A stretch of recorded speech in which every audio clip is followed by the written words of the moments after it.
Mafia family, Damascus family, Silent One. Ito ang kwento ng pag-ibig ko. Pakinggan nyo.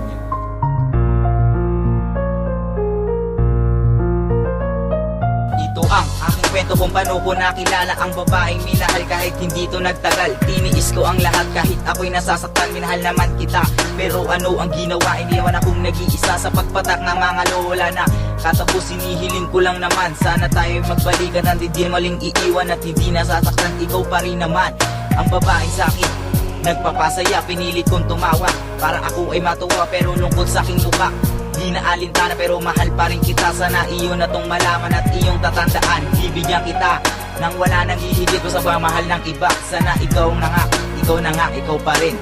Ikaw pa rin, pero joy sa akin ay nagbalik. Ikaw pa rin naman ang nag-iisa kong mahal. Sana iyong maintindihan ang aking tunay na nararamdaman.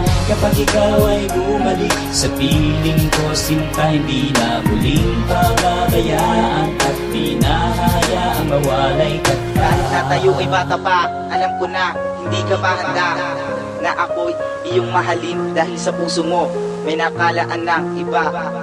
Sana iyong malaman kahit ako'y nasasaktan, handa pa rin kita ipaglaban. Salamat nga pala sa lahat ng binigay, lalo na sa nagpapasaya, lalo na sa mga kaibigan na laging gumagabay at sumusuporta. Ikaw lang sapat na para mabuo ang puso kong ito. Hanggang ngayon di pa rin kita makalimutan. Kahit na may mahal kang iba, ako pa rin ay sumusuporta sa iyo. Sana pakinggan ang awitin ko, inali ko para sa iyo. Ikaw pa rin naman ang nag-iisa kong mahal. Sana iyong maintindihan ang aking tunay na nararamdaman. Kapag ikaw ay bumalik sa piling ko, sinta hindi na muling pababayaan at di na hayaang mawalay ka pa. Ikaw pa rin naman ang nag-iisa kong mahal. Sana iyong maintindihan ang aking tunay na nararamdaman. Kapag ikaw ay bumalik sa piling ko, sinta hindi na